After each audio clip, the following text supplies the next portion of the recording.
Welcome, everyone, to the spookiest episode of Around the Campfire. I am Jackie, and I am joined by the lovely creatures of the night, Catherine and Nicola. Turn out your lights, grab a pint to drink, and let us haunt your dreams.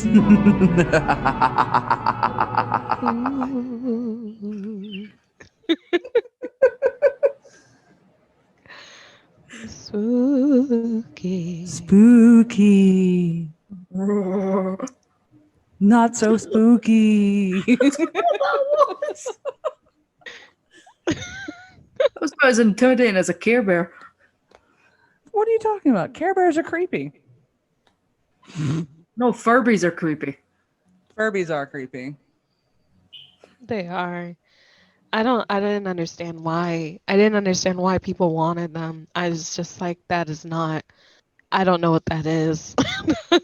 Sometimes when you're a kid and you get a chance to kind of, play with the devil for a little while, and you can, like, sometimes you just want it. And then you actually get the devil, and then it's like, okay, I've done fucked up somewhere. Yeah, just don't get an Annabelle doll. True. Oh, that reminds me, before we start this episode, warning. This episode. Warning, this episode is for mature audiences only. Viewer discretion is advised. I like how we had that start rather than halfway through, like most episodes. Well, because we forget sometimes. Yeah. And then we're going about doing our own thing, and then we're like, oh yeah, oops. My bad. Also, my cat just fell off the bed.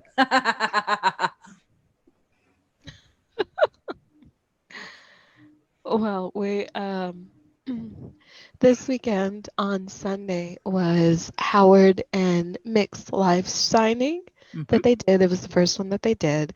We're very sad that Kylie and Mia couldn't do theirs, but we understand they were really busy, and so they had to reschedule theirs, but they're still allowing their they were still going to send out the ones that they had signed, which is very nice of them. They could have just been like, well, you guys will send it out at a different point, but like we'll keep them until when we reschedule. But no, they if you had bought something from Kylie and Mia, you are going to receive what you had bought. And absolutely both of them were great. Mick sang Ring Dang too, and Howard was dressed up in Strauss's pajamas with the nightcap. So if you missed them, I had missed the beginning parts of Mix because I was driving, so I couldn't look at my phone. Their videos for it should be up on their Instagram pages.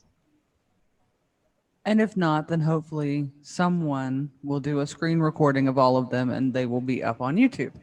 I did manage to catch a few things. Like I wasn't able to watch any of it live, unfortunately, because Mix happened while I was sleeping, and then Howard's happened when my shift was starting. So I missed our shout outs on both of them. I saw it live.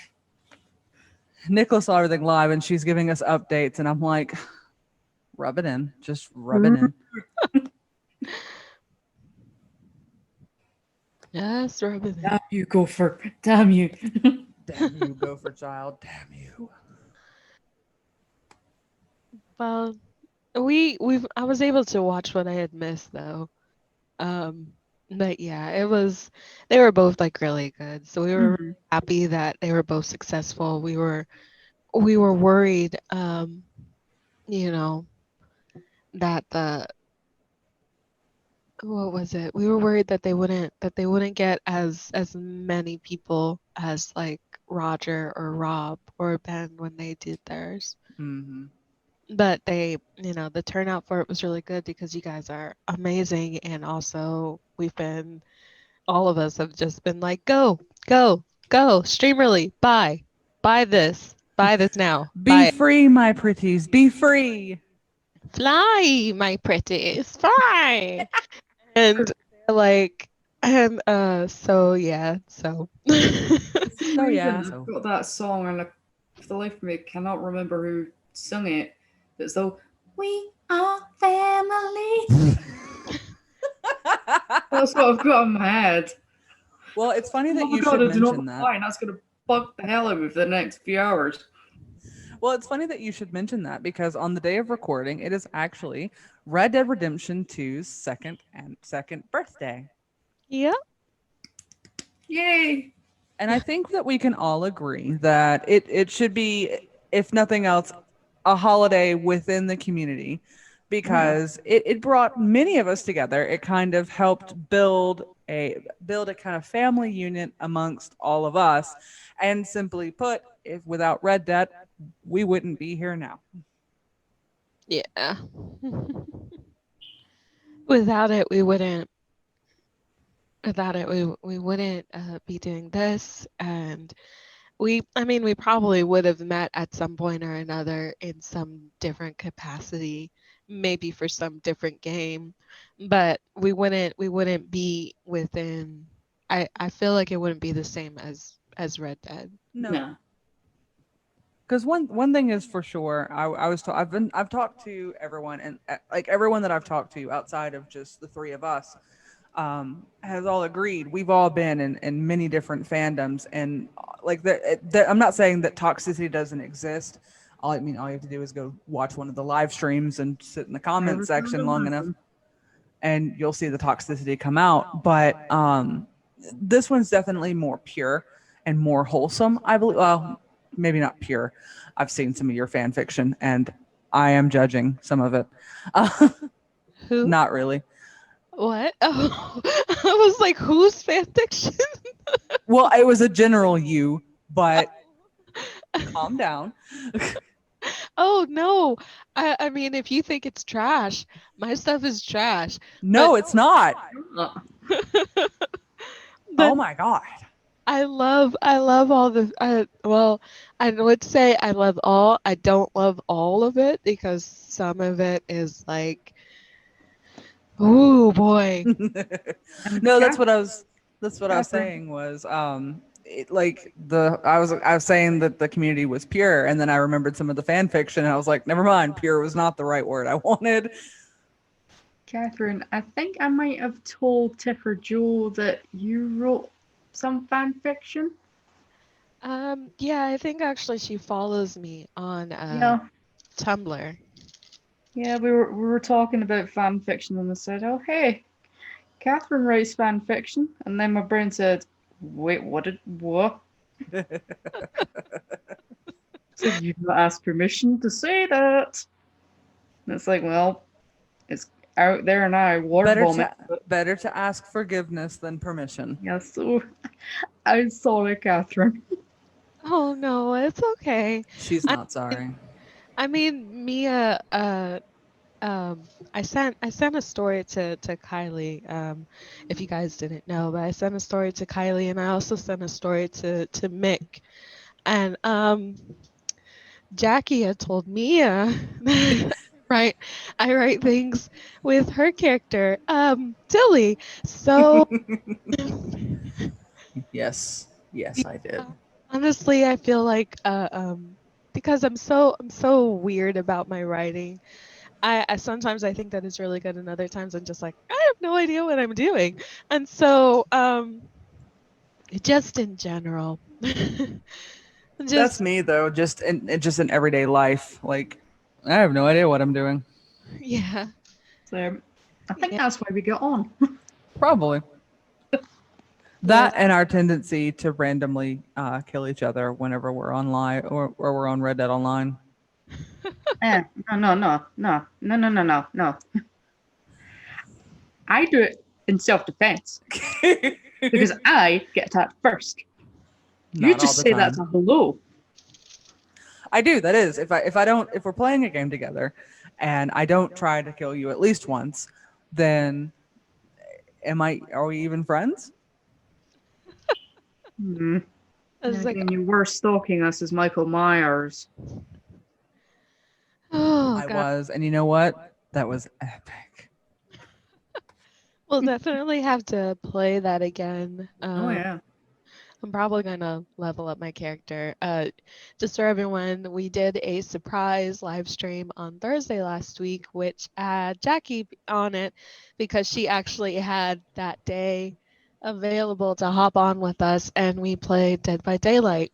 We might do another surprise one, probably closer to Thanksgiving, around like the last couple of weeks of November, where everybody who is able to can hop on and do Dead by Daylight again. Yeah. Hopefully by then I'm a little bit better.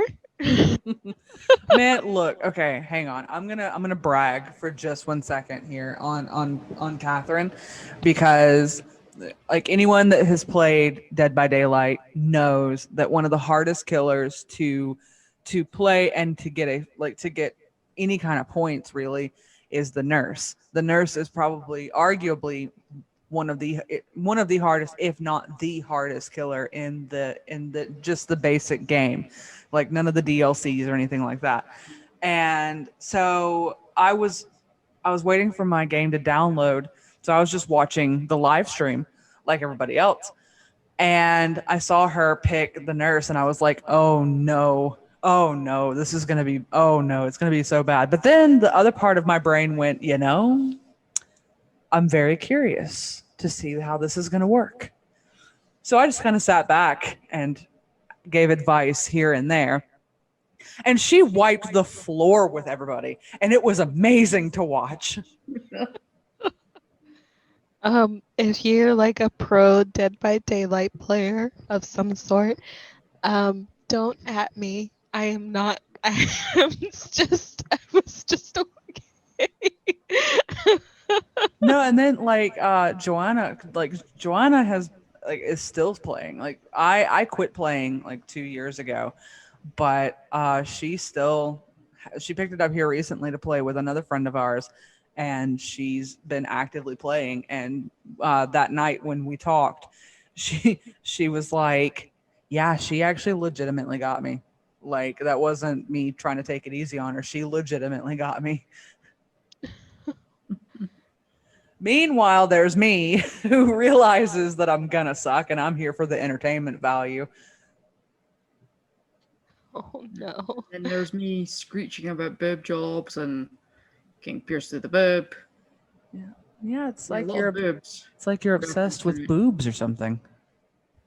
Well, I have got a pair, so That means nothing. I also have a pair. Wait, never mind. I'm not a good example. Carry on. just realised I said that shit out loud. Well, I mean, it's kind of a given. Yeah. Yeah, it's okay though. It's like my brain just goes, here's what a good idea. Let's say this. Then as soon as it escapes my lips, the other half of my brain goes, wait, no! No. Pump Go the on. brakes, pump the brakes, pump the. Never mind. It's like, wait, no, fuck it. It's like, Yeah, oh, that's my no. brain. Like I've said before, the hamster wheel turning, but the hamster's dead.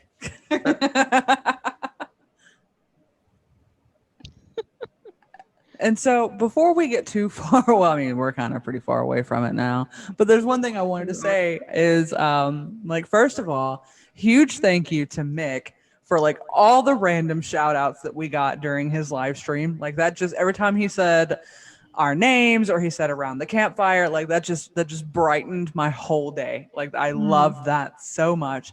And also a huge thank you to Howard, because we kind of just randomly fell into his life and he was just like, okay, just kind of accepted it and went with it. I love it. It's like how we now owe him like Strauss $5. Yeah, I didn't think that through. My bad. Well, we'll have to say, does he accept £5 sterling? Because I don't have dollars. I mean, I could go to the Bureau de Change down the high street, but yeah. I think we can. I think we'll split it amongst the three of us, and we'll get it. We'll get the debt paid off. Yeah, I think we can do it. I I- mean, I don't have any money currently, but I think that we can do it. I just my question is, does he accept PayPal? You just need to remember, don't cough in front of the guy that's coming to threaten to break your legs' face, because that's just rude. Rude. That being said, I How did have a dare you. TB booster at school, so I don't think I've got TB or the Rona. So at least I don't think I have that. Anyway, The Rona. Oh goodness. there goes the brain again. Goodbye. Bye. It was nice knowing you. So we are officially in the last week of October, which means that we are officially about to be spookies. The Because last week of spookies. yeah, of spooky-dums. I thought it was kiki kiki.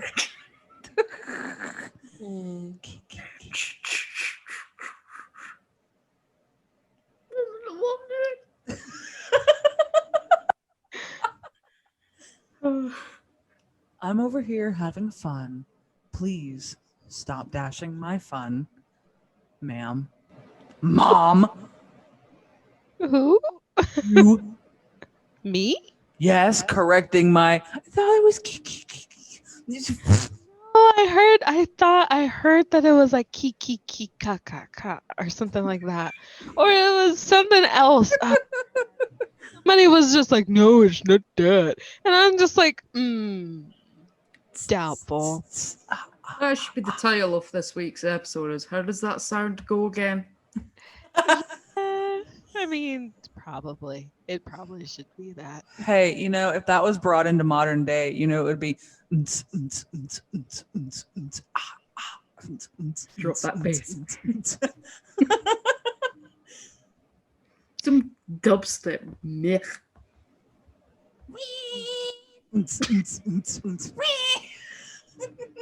Oh goodness. Remix. Sorry, guys. Apologies, guys, if there's any background noise. Yeah, my neighbors are up and about at 12:45 a.m. Oh well.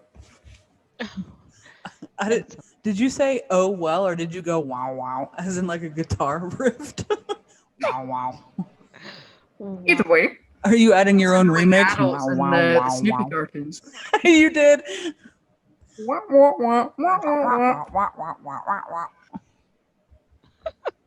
That's the sound that goes on my head most times. I'd like to just kind of point out that we are supposed to be telling spooky stories. Oh yeah, right. Spooky. Yar. Yeah, Rawr. we're supposed to be spookins. We're supposed to be like scary scarecrows, and we're just like cowardly lions right now. Well, I am a crow, so I am absolutely terrified of scarecrows. I am a scarecrow. Damn it. Refill straw. You've betrayed me. For the last time.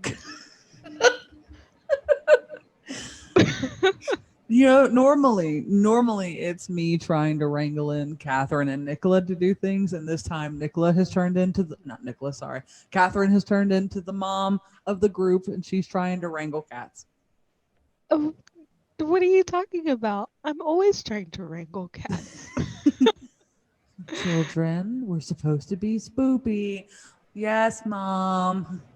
Yeah, it was just a gentle reminder that we are supposed to be doing our Halloween episode. Just because. Spoopy. I think we should invest in like shock collars. So in case we get off tangent, we get a shock. Might give you a wee forward. The only problem with that is that would probably work for like one episode, and then we'd realize that like we would like as a group collectively discover that we found a new kink. Oh no, Jesus Christ. I don't like shocks. Well, yeah, but it's like see, that's the thing is it's like that's what I'm saying is we would become conditioned to it. So it's like yeah, like brain conditioning. Oh no, I'm just commenting in not to get into deep into it. I found that I do not like it. Oh. Oh. I see. Well then, we may have to continue that conversation once we're done recording. It's not for children's ears. Warning, the following episode is for adults. I think it's a little too late for that. Well, luckily I did it at the beginning of the episode. Meh. And you're just gonna add that. It's like I think it's a little too late for that. I'm just gonna put it in the beginning. Bleh. And then that's gonna go all the way at the beginning. And right before we get to into the episode, it's gonna be before the intro even starts. A warning, this episode is for adults. I think it's too late for that. Nothing ever goes as planned. Well, I mean, we are brought together because of Red Dead, and we know how Dutch's plans are. So, I mean, Yeah. it's Make only right. fair that our plans also would not work. Yeah, Dutch's plans are shite, so Maybe. they are. I love Dutch, but You do not talk to me or my son ever again. no, I love Dutch, Mm, but his plans are crap. You must accept him for all of his flaws. I do. But what if we want to? Well, then you cannot talk to me or my son ever again. Dutch, he smells like mangoes. I don't know where that came from, but it did. I hate all of you. Anyway, As I shared the there is a candle maker. Their name, they go by Video Wicks, and they're on Instagram, and they make video game themed candles. So they do actually have a Red Dead Redemption candle collection that's called like the West Collection. So you'll have like Micah, Charles, Lenny, Dutch, John, Abigail, Sadie, Arthur, Tilly, Hosea, Sean, and I think there was one that was just called Tahiti. yeah. But you'll have you can get all of those candles from them. And a friend of mine bought the Arthur and the John one, and she was like, they smell really good. Like they smell absolutely amazing. Arthur's was like tobacco and honey, and Mhm. was like fresh laundry. That's what it smelled like. But she's like disappointed. I figured John would smell like a bag of Doritos and like Monster energy drink. That's a really good question, though. Like, what do you like when you picture them? What do you actually like legitimately think they smell like? I can get behind the Arthur smells like tobacco because he was a smoker and probably like some sort of honey. Hosea's was like lemon, like lemongrass and something else mixed together. Okay. Yes, and Charles was like seagrass and juniper and stuff like that, and which I have the perfume of, and it's very a crisp smell, sort of salty, like you're by the ocean. So it's a nice scent. See, Duchess makes me angry because it's like he said mangoes like twice in the whole game. So it's like that should not be included in his scent. I realize it was for a joke, but let's be honest here. He smells like cigar smoke and probably some kind of spice. Oh yeah. Probably, more than likely. Tobacco and cinnamon. See, when I think of Dutch, I think of like cigar and like like one of those fancy schmancy cigars, and like kind of like a patchouli or a nag champa type spice, something a little sweet, but not too sweet. And then with Arthur, I think of like just tobacco, not necessarily like cigarette smell, but like just tobacco. So Mhm. that one I think is right. And then with Hosea, I think of like books and whiskey. Mm. Hosea's was a bunch of like herbs, so like lemon, sage, stuff like that. And I think that's because whenever we see him in game, he's sitting down and he's like crushing up herbs and things like that to make tonics or salves with. And I think him and a couple of other people are the ones that are leaving those bottles for you in your tent. Because a friend of mine said that she saw Tilly doing some, making like little health tonics. Yeah. And Hosea makes them, and I think Charles does as well. He'll sit down and he'll do it. So now that we've completely sidetracked ourselves, let's get spooky. Because it was a 2-year anniversary, so technically it's our 2-year anniversary, even though it's only been like close to a year. I didn't been that long. Well, we started being friends in like March, like the tail end of February, start of March, and it's October, so we only have 2 more months left in the year. So technically we've been friends for about a year now. For almost a year, but because of everything that's happening, it feels like we've been friends for like 84 years. And I think to tell you at one point, how dare you? We've been friends for 100 years and you did me this without adding this to it. And you thought that was like, it felt like because you're like, yes, because you didn't know if I was being serious, if I was actually mad at sent me like one of your potato pictures, and I was like, how dare you not add a cowboy hat to that potato? I think the reality is we're in the Matrix and we're like cryogenically frozen. And we've also got no memory, so we've been unfrozen and then here we are. And I don't know where I'm going with that, so it sounded good in my head and then it came into words and it's like, no. I see your brain has not thawed yet. No, it never does. It never does. It's a good, That's why an aunt of mine thinks I'm slow in the head, but she's an old crow, so she can go to hell. But it's a good segue because there's nothing more scarier than existential dread. And in fact, yeah, my man is terrifying. yeah, there's scarier than existential dread, and like the thought that maybe we are living in a simulation after all. If we are, I would like to hit the reset button because sir, you need to go back to your autosave.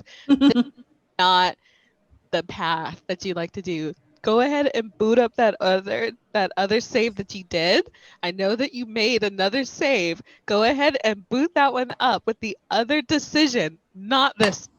I know you want to get 100% completion, but this is not the path. 2020.exe has failed. The fucking tutorial again. All right. So, because it is the last week of spooky season, let's tell some stories. What kind of stories? Happy fun time stories. Spooky ones, obviously. Well, no, I mean like stuff that happened to us, stuff that has happened to friends, or made All up of the words. above. Well, maybe not made up ones. No, we want real ones. We want scary ones. Okay. Wait, what? Oh my God. Welcome back. Anyway, okay, so I promised a couple episodes ago that I would tell stories about when I worked at the haunted house. Okay. Okay, so the haunted house that I worked at was called the Edge of Madness. It is the one and only time that I was a successful actor. I had hopes. I had dreams. I was 14. But anyway. So the way this haunted house was set up, well, I say haunted house. It was actually a haunted theme park. It was 3 separate houses, each of them with their own theme. So there was one house that was the circus. There was another one that it was the manor, and then there was the house that I was in, which was the castle. The castle had like all of your old-fashioned spookies and your old-fashioned like goblins and all that stuff. Um, and the manor had like your Victorian style ghosts and all this other stuff. And then like once you were out through the back door, you would get chased by people with chainsaws, which is terrifying. And then the circus was obviously circus themed, so there was a bunch of scary clowns, and I don't like clowns, so I never went through that one. But yeah, so I was in the castle. I was a vampire in the castle. And the room right before us had a guard, which was this really, well, it was a guard, but he was a knight. Really tall. He had on armor and all that stuff. And his whole job was pretty much to stand really still and then scare the shit out of people as they walked by. Because when he was standing really, really still, he had like a big weapon and everything. When he was standing completely still, he looked exactly like a statue, and like it was actually a little creepy. But then it would be really funny because obviously we're all stuck in a room together, so we're gonna make each other laugh in between guests. So it was really funny hearing this big tall, because they had platform boots on and everything. So he was like a good 7 feet tall, and then he'd just be like, "Hey, can you get me a soda?" Sure, knight. Can I get a soda right there? Thank Hey, you. hey, man, like I'm really thirsty. Can you get me a soda? Sure, man, I got you. But the really scary thing was, as it turns out, the haunted theme park was legitimately haunted. So there was one night, we had like a little area where all the actors would put all their stuff, and I had gotten a ride from my friend, and we'd been sitting outside. They'd been smoking, so I was like just sitting on the front porch of the manor waiting for them to finish up, and we go to leave. As we get like 10 miles down the road, I went, "Oh shit, I forgot my purse," because I had a purse for some reason. I don't quite know why. So we turned around and we go back. And part of it is just that weird feeling of when you walk into a place that's usually full of people and it's empty, it has that eerie feeling to it anyway. But we walked in and we walked over to where my purse was, and it wasn't there. And I was like, okay, maybe, one of the groundskeepers came through, they saw it and they picked it up. So we're like retracing steps just in case. And it was like really eerie, just walking along and being around everything with there's nobody there. And we walk into the back of the property, because to get to where all the actors would park, you had to go all the way in the back and walk through these woods. And there were multiple times where you just got this feeling you were being watched. And like I would kind of turn around and look, and it was like I would see like shadows, and they'd kind of like dart behind the trees, or there was like weird, not light orbs, but like when you press on your eyes and you get those weird lights in your eyes. It was like that, like just surrounding us. And it was just like there was like a 20-degree difference. It was freezing cold, and I was like, okay, we should not be here. Yeah. And I couldn't find my purse, so I was like, you know what, screw it, I don't need it that badly. We're coming back tomorrow. We'll come search when it's daylight. This shit is awful. Let's go. So we leave. We come back the next day. We park in the exact same spot that we had parked in the night before, looking for my purse. And sitting right beside the car was my purse, when I know for a fact I left it on the porch. And I was like, what the fuck? Then there was another night where you could hear people walking around, and like all the doorways were blocked by curtains, because obviously for like safety reasons you couldn't put like a shit ton of doors everywhere, because in the event of a fire everyone needed to get out very quickly. So I was sitting there watching this person walking back and forth, or watching their shoes back and forth as they were walking. I was waiting for another guy to come back from break. Back and forth, back and forth, back and forth. And then it suddenly just stops. And then I hear another set start walking, and he opens the curtain. And I was like, bro, what have you been pacing around for like 10 minutes? And he was like, what are you talking about? I've been gone. No one else is in here. And I saw shadows of feet walking back and forth. Nobody else was in there. Someone actually saw one of the curtains get lifted up. Like they saw a hand come underneath the curtain, lift the curtain all the way up, and right as like a face was about to be revealed, they disappeared and the curtain fell. They came running out of the haunted house screaming. And that, let me tell you, it looks really, really funny when a person in full Halloween makeup comes running, screaming from a haunted house going, oh God, ghosts.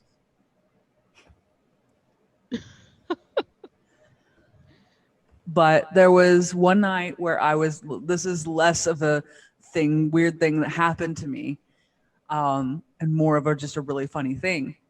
There was I was bored one night, and there was a coffin up on the wall, like an actual, well, not an actual coffin, but like coffin shaped, not casket, coffin shaped. And I was hanging out in it on the wall, and I got bored, like you do. And so I decided that my next bit was going to be I was trapped in said coffin on the wall. So I reached up to there's this little lip where I could put my fingers. So I put my hand up there to make it look like I was like tied. And I started screaming bloody murder, which is ironic. Started screaming as loud as I can. It's a coffin, let me out, because I watched Interview with the Vampire. And after about an hour of me doing this, the guy that was working in the front, our room was in the back, was towards the back of the house. The guy that was working at the front, he was doing crowd control. He comes in to check on me because apparently my screams sounded so real and could be heard like in the crowd at the front of the building. And everyone was convinced that someone was legitimately dying. So they came to check on me. I was like, yeah, I'm fine. Why? And he's like, bro, you legitimately scared people away from your line. Oh, cool. So yeah, I have several stories of when I worked at the haunted house, but I will pass the mic on to somebody else for now.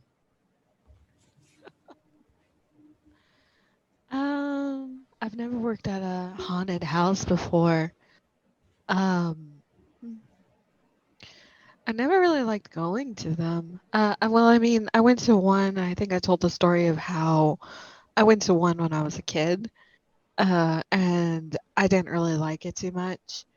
So I never really went to another one. I know in the place where I live, there is sort of like a haunted farm thing that they do every year for Halloween. So each year it's a little different theme.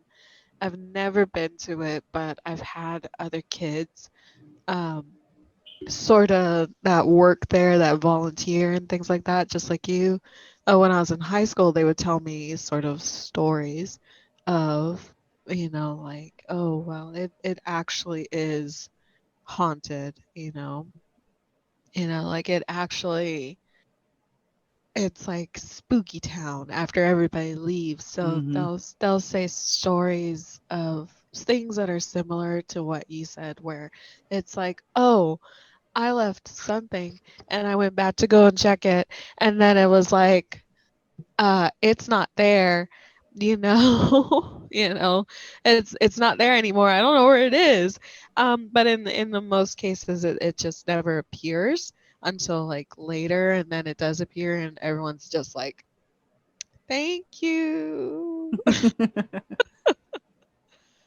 And so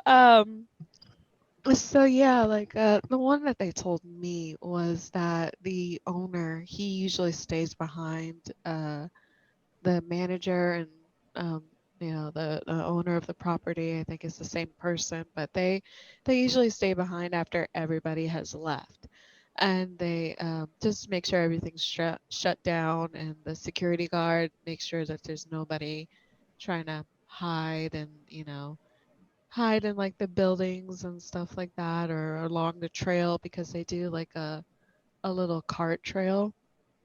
So they said that it's called like a Pope's Haunted Farm. And so it's like a large, expansive farm lot, basically. So one year they were doing, I guess, like insane clown posse, not insane clown posse as in like the band, but just like insane clowns, when I was in high school. So they had like chains and all kinds of other stuff inside, like that were supposed to have people hooked up and floating from the ceiling, like, this is our torture, we're cannibalistic clowns or cannibalistic farm people, whatever. And so everybody had left. They were locking up. The security guard was checking the trail in the other buildings. The security guards were over there. And so they said that he had heard noises coming from like the barn. And so he thought that it was like stragglers, kids being kids, wanting to just explore it when there's nobody here, maybe take a souvenir, the normal, you know, um, because there's not much to do here. Just everybody already knows, like, if there's going to be some sort of attraction or something, that's open air and a lot of people go to it, and it usually only happens once a year, somebody's going to take something. Someone's either going to take a sign, they're going to take like a chair somehow. It's going to be like, how did they get this out of here with us without us seeing? It's one of those things. And so he had heard like noises, coming from like the barn. And it sounded like people were moving things around. Chains were being moved, like somebody had walked through it or touched it or swung it back and forth. And so he goes over there, and he looks inside, and turns on the lights and stuff like that so that it's flooded with lights, and he doesn't see anything. He sees like a chain moving back and forth, but he's just like, like, I don't see anything. And he's just like, well, okay, well, if you're in here, you need to leave. We're closed now. You can come back tomorrow if you want to go on like the haunted tour again. And nobody said anything. So he's like, all right, okay, well, doesn't sound like anybody's in here, but if I'll send a security guard over this way just to let him know when he comes back. So he goes, he starts walking back to the office. And then he hears the noises again, like feet, chains, all of that again. And so he's like, okay, all right, I know somebody's messing with me. It's got to be one of like the local kids or something. So he turns back around and he's just like, okay, enough. You need to get out, or, I'm going to call the cops. I'm going to have the security guards hold you until your parents come or whatever. And still nobody says anything. And so he's starting to get a little bit more antsy, a little bit more freaked out, because, like it's an open barn. There's no real hiding places. The rafters are all empty because they, just to make sure that nothing fell from there, they had taken out those little barn holders for the hay on the top. So all it was just rafters. And there weren't any hiding places for people to pop out in because it's one of those open attractions, where somebody's like doing stuff. Nobody's popping out going, woo. Well, hopefully not like that. But I mean, I would legitimately be terrified if somebody was just like, woo, and just like, okay, 6 feet, man. And so he's starting to get a little bit more antsy, a little more freaked out because he's like, the third time that it happens, when he's going to go radio the security guard, when he walks back, the noises don't stop. One of the chains in like the very back is just like whipping around, just like back and forth. And they have like farm tools in there, props and things like that. Some of them are fake, some of them are real. Like rubber forks or like a nailed to the wall chainsaw. And like so the thing is, the chains are just like starting to go a little bit more crazy. They're just like rattling back and forth. And then like they said that he had told them that the chainsaw that had been mounted and bolted to the wall so nobody can take it down unless they have one of those like industrial like bolt clippers, like it fell just down to the ground in front of him. And he's like, okay, peace out. And he gets into his car and he's just like, he calls the security dude and it's just like, hey, could you just turn off the lights in the barn and you can go home? It's fine. There's nobody there. And he's like goes home. It's just he just drives home. And like the next day he goes and he looks at the barn because he's gonna, they only open up like late afternoon, right when it gets dark. So during the fall and like the winter, that's usually around like 5 or 6. So he gets there early and he starts opening things up, and people are starting to get there for their shifts to like change clothes and things like that, put on their makeup because it takes a while. And he walks into the barn and like the chainsaw's back on the wall. Like, and he's just like, did the security guard do it? And the security guard's like, no, when I walked in, the chainsaw was back on the wall. I just turned off the lights and went home. And the chains were all like pushed aside. Like somebody had just kind of moved them like a curtain out of the way, just kind of parted the curtains, and that was it. And he was just like, okay.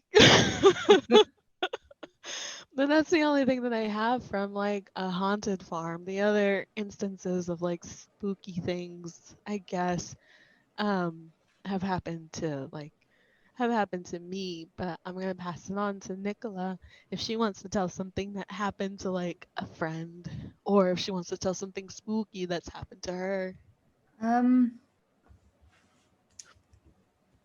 Well, I think I've mentioned before that the closest city to me is Edinburgh, and I will, if you quite know anything about Scotland, is it's an old ancient ass country, and Edinburgh is an ancient city, so yeah, it's got a lot of history going way back. And a lot of dark history as well. That's one thing I love about Edinburgh, because there's this creepy vibe. It's hard to describe unless you've been there. But yeah, there's like a load of haunted locations in Edinburgh. I mean, I'm not that much of a good storyteller when it comes to telling spooky stories. You would have to ask my friend Stephanie about that, because, well, for one, she was a tour guide that done ghost tours in Edinburgh for, I think, 4 years, I think she said. But if you're listening, Steph, hi.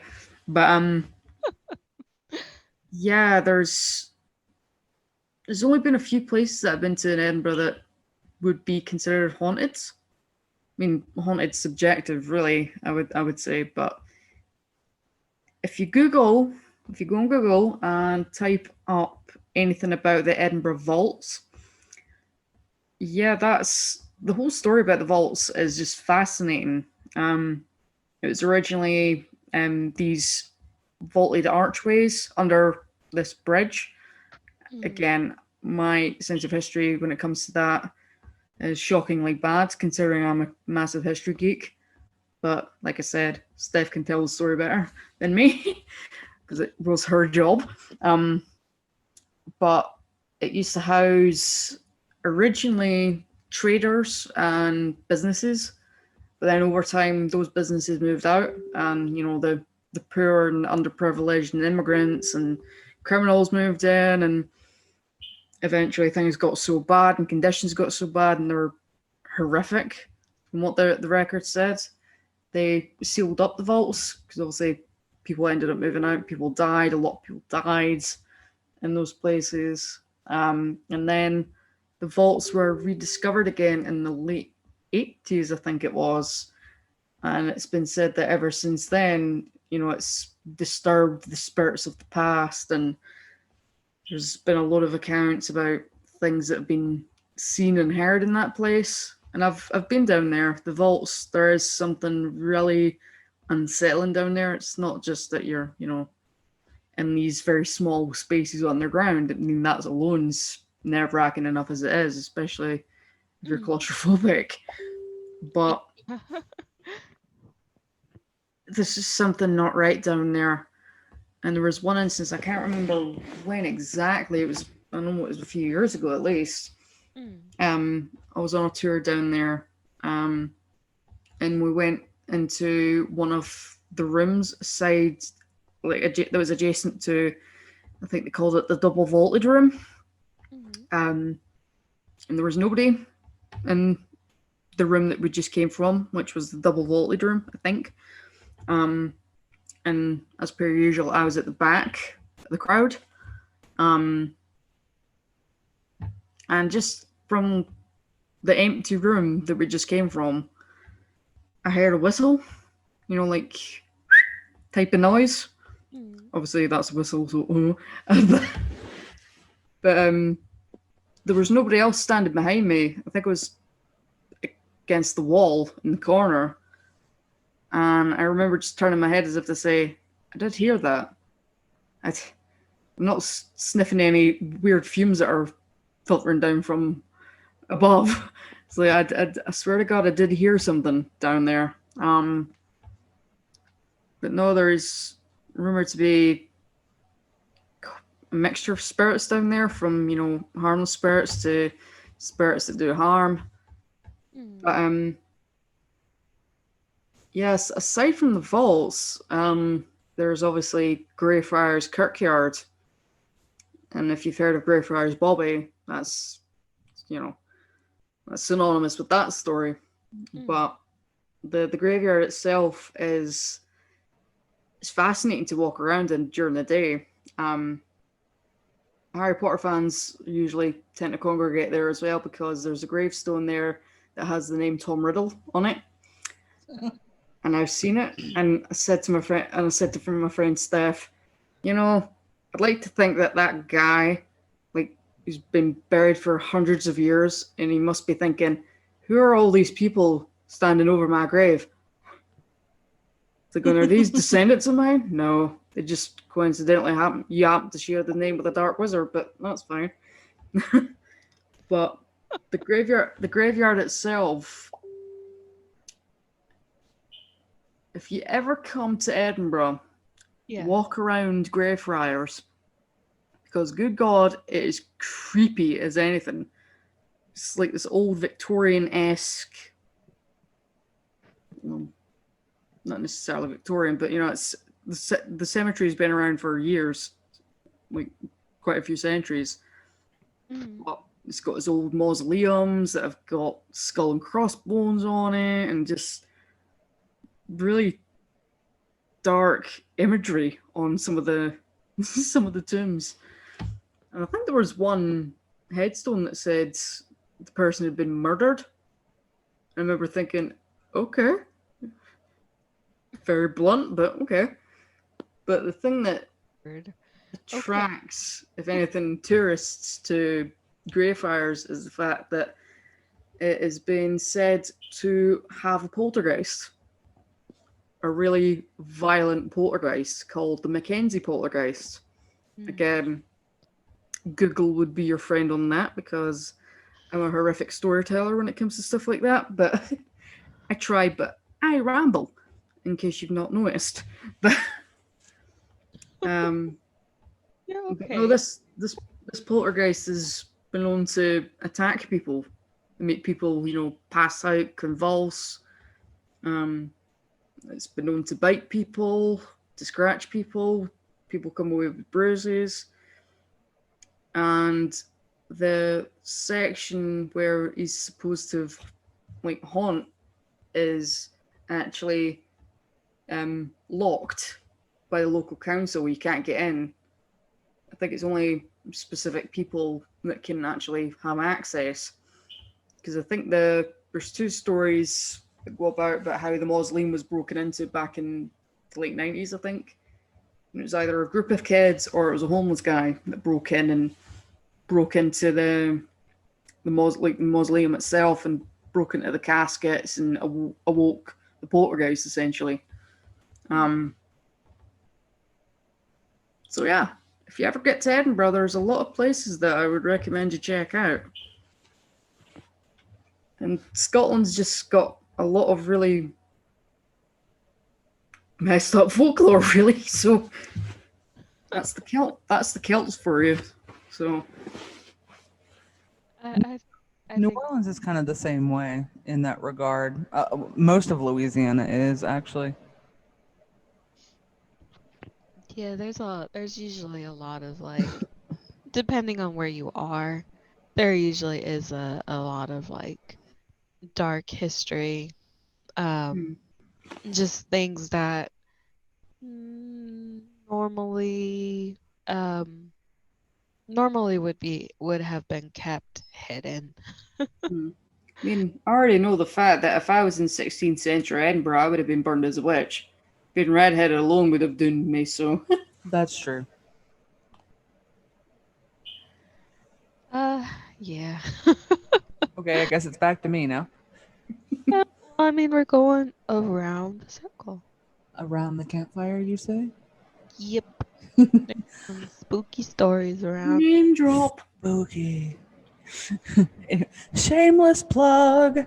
Let's see. Okay. So I was gonna say, because I like to try and script what I'm gonna say. I was gonna start this story by saying, when I was a teenager, I loved graveyards, but that's not exactly accurate because I still love graveyards. But I love walking through graveyards. Like to me, they're not scary. To me, they're very peaceful. But I also wanted to be a ghost hunter when I was younger. So I bought one of the spirit boxes like you'd see on some of the Ghost Adventures or Ghost Hunters or anything like that. It's this little radio that sweeps through radio stations very, very quickly. And I was walking through the graveyard one night because what better place to start your ghost hunting adventure? And I wasn't quite brave enough to do it in my own house. And I was just walking along, going up and down the aisles. I went to the kind of older part of the cemetery. And I was mostly looking down to make sure I didn't trip on anything. And all of a sudden, through the radio, I hear what sounds like a little kid that goes, "Hello." Now this thing sweeps very, very rapidly, so you won't hear like a full word unless it goes over multiple channels. And obviously that's the chances of that happening, of it being just random, like radio stations happening to link up, is astronomically impossible, or improbable, I should say. So hello would have crossed over at least 2, possibly 3 channels. And I stopped and I kind of looked around. I was like, hello. And the same little voice goes, hello. And I look and I'm standing right next to a child's grave. And I was like, Mm. whoa. Okay, cool. So this thing works. Awesome. Sweet. Nice to know I didn't waste $50. Time to go. I love like ghosts have never bothered me. Ghosts have never, I mean, I won't say they haven't scared me because that would be a lie. I've been startled by them. Case in point, at the hotel that I work at, every night without fail, the elevator will move itself to the third floor and then move down to the first floor, as in somebody is getting into it. And there's nobody there. Um, there was one night because we have to do security checks when we are working the night shift. Ouch. Sorry about that. When we're working the night shift, we have to go around, make sure that all of the doors are locked, make sure there's no one where they're not supposed to be. And I was walking on the ground floor long hall of the building. And as I'm walking down the hall, I mean, the hallway itself just looks creepy, but I'm pretty sure that's just hotels for you. And I get to the end, I check the doors, and all of a sudden I just get this overwhelming feeling of dread. And everything in me, like all of my instinct was just going, run, get away from there, just go. So I turn around and I head back, and like nothing is worse. Like this was like straight out of a horror movie. You're walking down this hall, and it's a long hall. And there's no way you can dart off or dart away. And I'm just like, don't look behind you. That's when they get you. And I slip into the office, and that was the only time that I felt better, was when I slipped back into our front office at the front desk. And it's like a safe room. Exactly. And it's funny that you say that, because I was having a conversation with one of my coworkers, and before I could even tell him about the story, he had a similar experience. Every single person that has worked there at some point or another has been scared down that hallway. We don't know what happened. We don't know. I mean, was it within the hotel itself, or was it something that happened on the grounds? We don't know. But whatever it was, something very, very bad happened down that hallway, and it's terrifying. What I do know is I know someone did die on the third floor, which is why the elevator moves. It's not uncommon to be standing in the kitchen and seeing like someone standing in the corner, like out of the corner of your eye, and you look over and there's nobody there.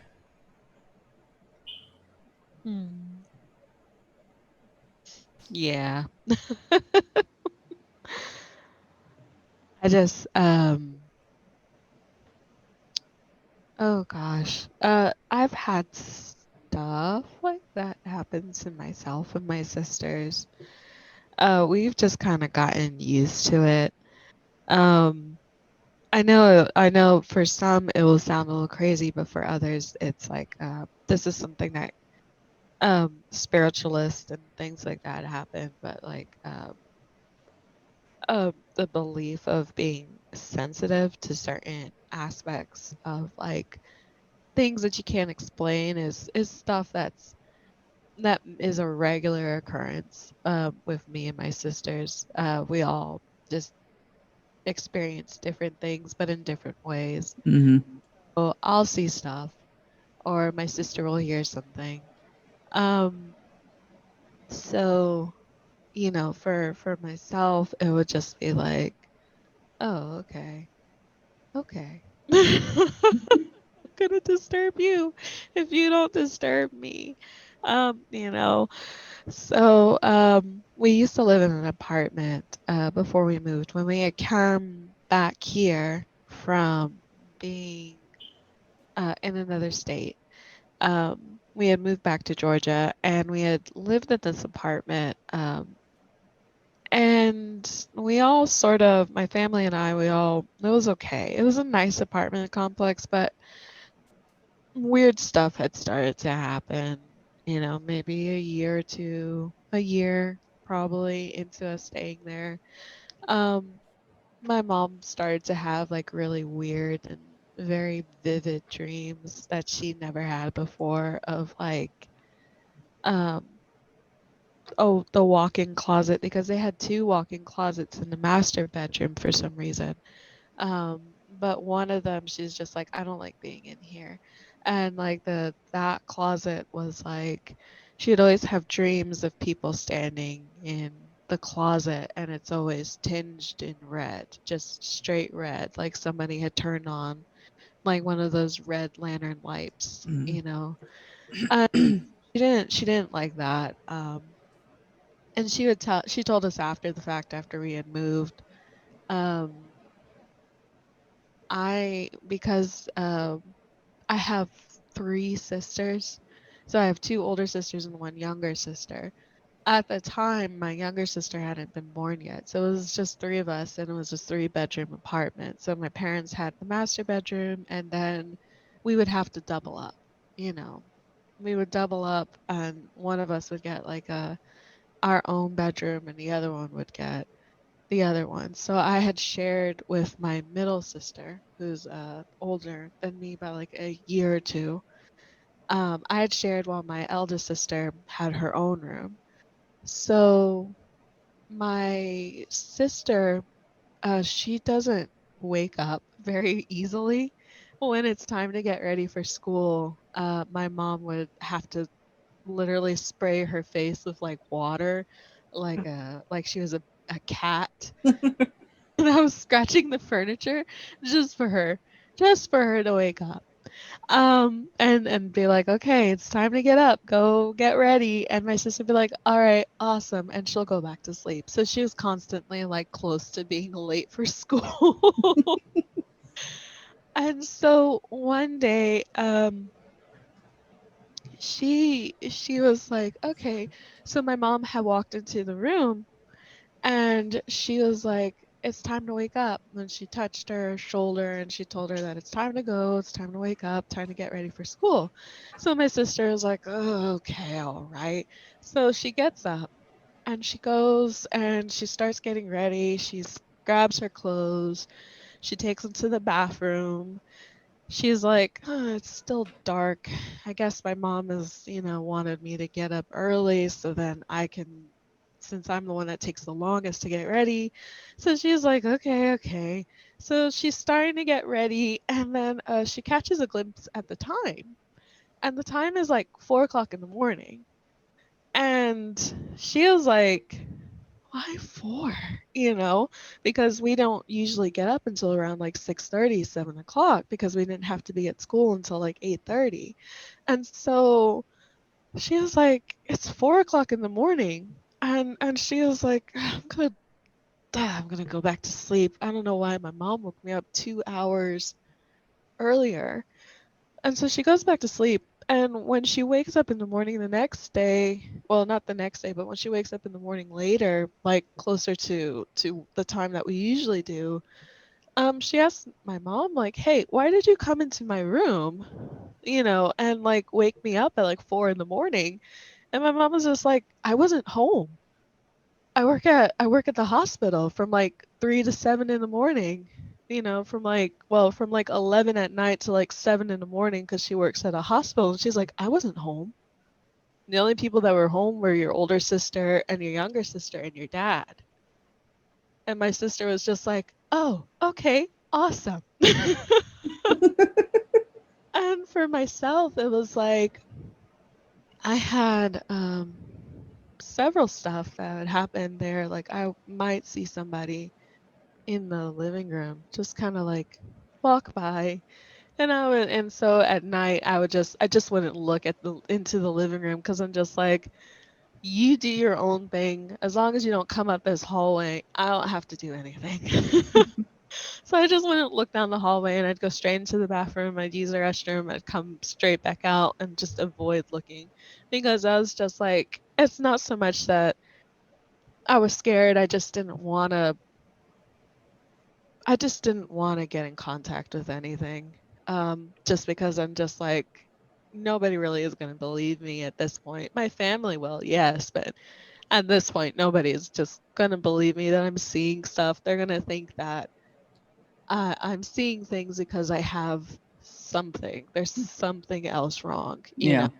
Yeah. And so I was just like, okay, whatever, just okay, whatever, it's fine, it's good. And so I just kind of, we moved out of there, and we moved into a place that we had, into a different place, into a house away from the apartment. And like, as soon as we left, all of the stuff had like stopped. And so we're like, okay, so obviously it was that place. Um, but the seeing things, or hearing things like your name, or hearing like a bit of a conversation, or like a scent, or someone is not unusual for something for me. And so I just kind of chalk it up as in like, okay, well, I guess I'm just close. I'm just close. That's fine. Yeah. And the only other thing that's happened recently, well, I would say recently, but it's probably about 2 years ago, I went with my sister to one of the old mills that were, because there's a bunch of cotton mills, things like that, um, Mm. especially down here in the South. But they had converted one of the cotton mills into like this large sort of like conference meet thing. You can hold like the prom there. You can have like all kinds of stuff. You can basically rent it out. So somebody had rented it out to do like a convention. And so my sister and I had gone, with my daughter, and we had gone, and we were had to enter in through the top. And they have like sort of displays of all the old like things and mills and stuff like that. All of the clothing that the mill workers would have worn, which was like blue shirts and coveralls and things, overalls, stuff like that. What it would have looked like if, they were working and stuff like that. So lots of gears and bales of cotton and things like that. And we were passing by one of the displays, and my daughter was asking me a question about it, and my sister was explaining to her, what it was. And I was just sitting and looking through the window, and I see a man wearing like a blue shirt and overalls, same as they have in the display. And he's just kind of sitting sort of partially to us. Like you can see the side of his face and like his shoulder and his hands on his knees. And he just kind of looks tired, like he's taking a break, or like it's lunchtime or something. And he's just sitting there, and he's just kind of slouched. And my daughter gets my attention, and I look at her, and when I look back, he's not there anymore. He's gone. And I told my sister, I was like, oh, the guy's gone. And she's like, what are you talking about? I was like, there's a man in there. He was taking a break. And she's like, what? I was just like very blasé about it. I was like, oh, okay. Well, I guess his break time was over. I hope you have a good day at work, sir. But my sister was just like, Catherine, please don't do this to me. And I'm just like, what? She's like, please. I've successfully avoided, like seeing or hearing anything. I've successfully avoided it, this year. Please, And I'm just like, I'm sorry. I mean, he doesn't doing anything. He wasn't going to hurt us. Like he was just sitting there. He was one of those ghosts that continued to do their daily life. Um, they're Like a not, record, like a broken record. yeah, like a broken record. Basically, he was working the mill because there was a mill display. So he was working the mill, and then he took a break and he sat down, and that was it. That's the end of the thing. He does his work, he sits down, that's it. That's his record. Well, at least he gets a break. Yeah, at least he got a break. At least he gets to sit. And so I was like, oh, okay, well, you have a good day, sir. But I could see him clearly. He was like kind of tannish, had dark brown hair, had like a sort of like straight kind of nose. And like I was just like, oh, okay. And he was just sitting there. And my sister was just like, I don't want to be here anymore. And I was like, he's fine. He's not doing anything to us because we're not doing anything to him. We're not going, Carol Baskins, are you here? Jackie and Phasmophobia.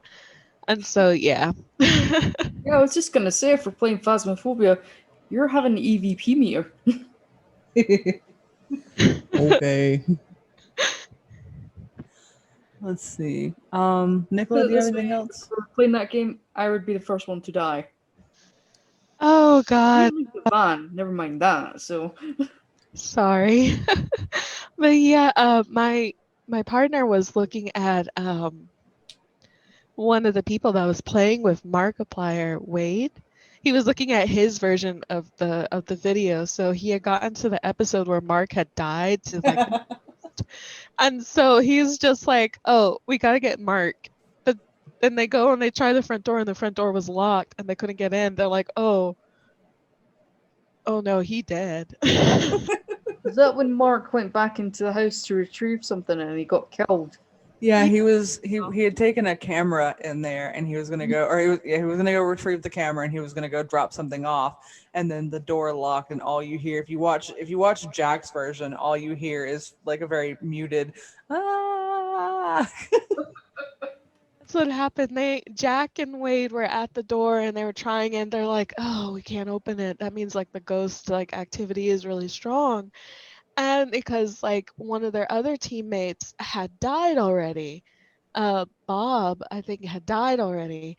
And so he and they're just like, "Oh, I hope Mark gets out, at least I hope he gets out." And then all you hear like in the background, it just sort of starts up because they're silently just kind of standing there hoping that maybe he can hide or get to the door, and all you hear is like this pained like scream, and they just start laughing. They're like, "Oh, he's dead now." Into the van, we're like, "Sorry, Mark." Closed. But yeah, like I'm kind of like you in that regard, very sensitive. I grew up in a haunted house. I grew up in a haunted house to the point of every single one of my friends that has spent the night with me experienced something. Be it a noise, be it a voice, be it something. But everyone I know that has spent the night with me has experienced something, to the point that even years later, I'll bring up something, and my whoever I'm talking to will be like, "Oh yeah, yeah, I knew about that because I saw." Case in point, apparently there's a little girl somewhere in my house, and I was talking to a friend of mine about it, and she was like, "Oh yeah, I've seen that little girl before." And it was like it's things like that just kind of make you go, "Huh." So like it doesn't bother me. That's one of the reasons why I think I've never been really bothered by the idea of ghosts being around, because they've just kind of always been here. And I mean, like, truth be told, everywhere you go has ghosts in it, even if whatever you're in is not the original building. Like anything that someone can occupy, there's going to be a ghost. But yeah, there's just like some things you can't explain. Like some things you can explain. It's like, okay, there was a gust of air you just necessarily didn't know about, and this, that, and the other. But there's some that you sit back and you're like, I have no explanation for that. Mm. It's like, I don't know what that is. Mm-mm. Yeah. Sometimes it's just like that. Sometimes you're just like, okay, you know. Like, okay, all right, well then. Well, And this is my life now. yeah. And I know there's probably a lot of listeners out there that might be like, you know, to that because it's just one of those things. Like you just either it happened to you and you just accept that it's something that you can't explain, or you spend a lot of time and energy just trying to find a way to explain it. Oh, I remember. Look, I've been sitting here for like 10 minutes trying to remember this one story because I thought of it while you were talking. And then I got distracted by something and got lost in my own little world there. And I lost it. It was gone. I finally just came back to me. Okay. Janie wanted me to tell you the story about the T-Rex. T-Rex? Oh yes, that's right. Okay. So Janie had come down for a visit and we were driving kind of the back road to get back home. I think we had gone to visit somebody. I don't remember exactly what we were doing, but we were driving the back road home. And it's kind of late at night, so we're both kind of tired. Neither one of us is really talking. And all of a sudden, something darts across the road. And I say dart, but it was more like a saunter, I guess. And what it looked like was a chicken wearing a T-Rex costume. No clue what it was. So I'm thinking, okay, I have finally snapped. I finally lost my mind. I finally, this is it. This is the end. Lock me up. Throw away the keys. I need pills. My brain is gone. Or either that or I'm way more tired than I thought I was and I'm starting to hallucinate. And then all of a sudden, from the passenger seat, Janie goes, "Was that a chicken wearing a T-Rex costume?" To which I was like, "Oh my God, thank you saw that too." And she was like, "Yeah, what was that?" Genuinely, we have no idea. We have no clue what it was. It moved like a chicken, but it like a chicken moving very quickly, but it did not look like a chicken. Don't know what it was. Well, maybe it was Ace Ventura looking for something. Because he kind of walks like a chicken. But he was not the size of a chicken. This was like a little bit bigger than a chicken. So another friend of mine was like, well, maybe it was a road runner. Like, no, it wasn't. Then the next night, we're driving home again. This time we're taking the main interstate. And it's it's not very, very late, but it is night. And I'm in the right hand lane. I get passed by a car. And it moves ahead of us far enough away that I can still see like tail lights, but not much else about the car. And the road is hilly. So like we're both in time, up, down, up, down. And all of a sudden I go up, the car is there. We go down, the car is hidden because of a hill. I come up and the car in front of us is not there. No one's pulled over. There is no exit ramp on this little stretch. Like there's nothing. So I'm like, okay. And I look at Janie and I look back at the road because obviously I'm driving, so I need to pay attention to the road. I'm like, she's like carrying on this full conversation. And I was like, Janie, did you just see that car disappear in front of us? And she's like, yep. Yes, I did. And then just carries on with her conversation. I'm like, what the fuck? You just saw a car disappear in front of us. And you're just like chit-chatting about bullshit. What is wrong with you? And she's just like, well, whenever you're around, shit gets weird. So, okay, fair enough.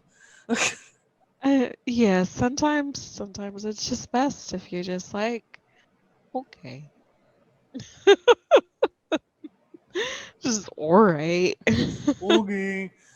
There was when we were in New Orleans one time. We were laying in bed. It was me, Joanne, and Janie, and I couldn't sleep because one person's trying to suck the curtains off the wall. The other person is trying desperately to crawl into my skin, and of course, I'm between them. And so I'm just laying there going, "Please, your God, help me." And this smell of perfume wafts into the room. Didn't walk because smells can't walk, but it wafted into the room. And it was like an old like an not like old people, but it was like an old fashioned perfume smell. Like it's not a smell that you would associate with a modern anything. Mm. And I was just like, huh? Ghost? In New Meow. Orleans? Never. New Orleans has its own vibe though. Like if anyone's been to New Orleans, tell me if you've experienced this as well. When I went to New Orleans, I got out of the vehicle and it felt like the ground was shaking and like the world around me was just very different. And it was like I can only imagine what it would feel like if a subway was running underneath your feet, but New Orleans doesn't have any because New Orleans is sinking. Mm. And yeah, it was like this. It was like the whole city is just vibrating. It has its own energy and its own vibe and its own, like it's such a strange thing.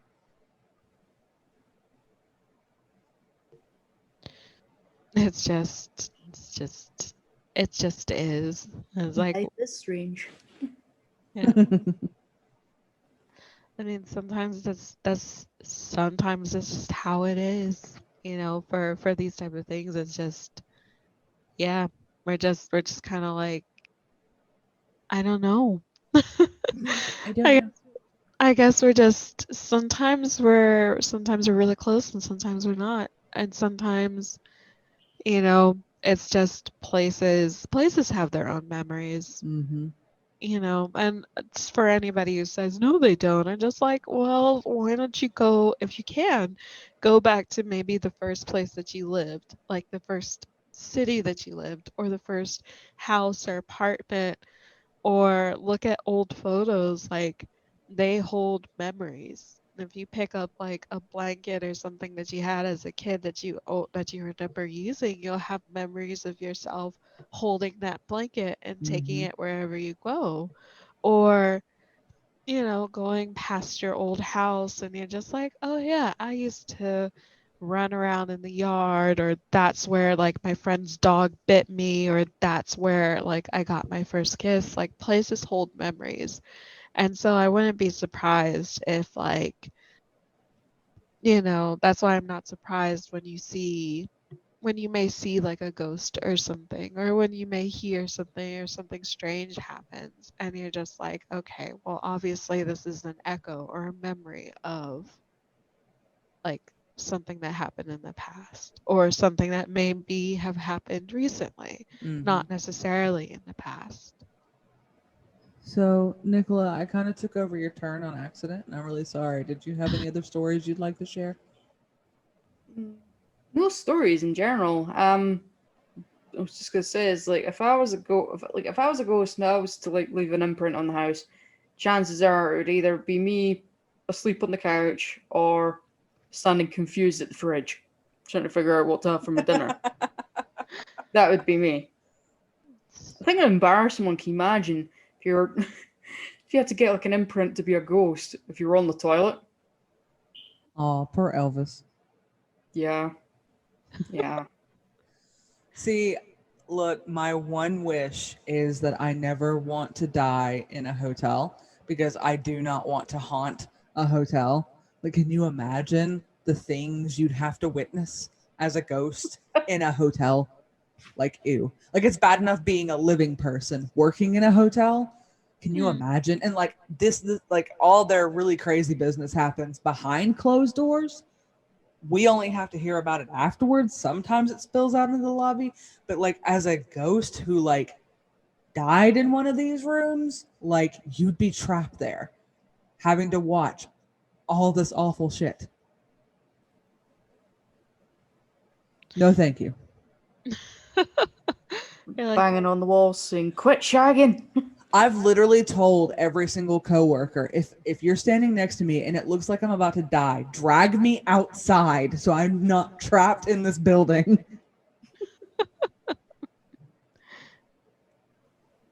it's like, please, please. Don't let me die here.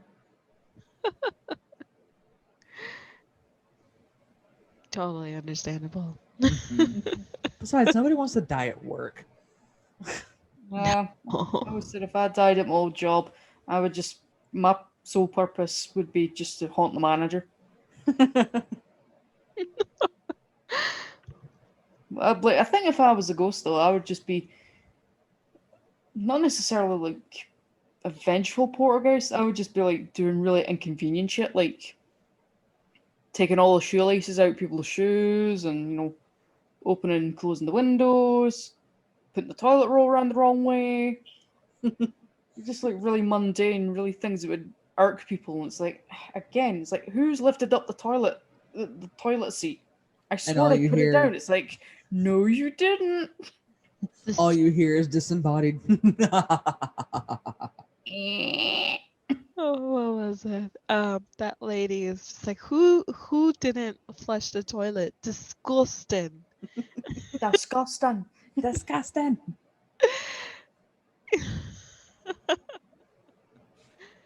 But yeah, that's.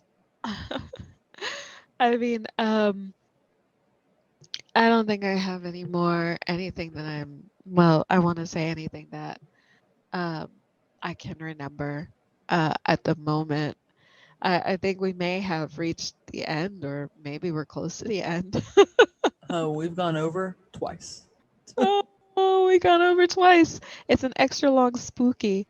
Okay, thank you everybody. Goodbye. Thank you for joining us around the campfire.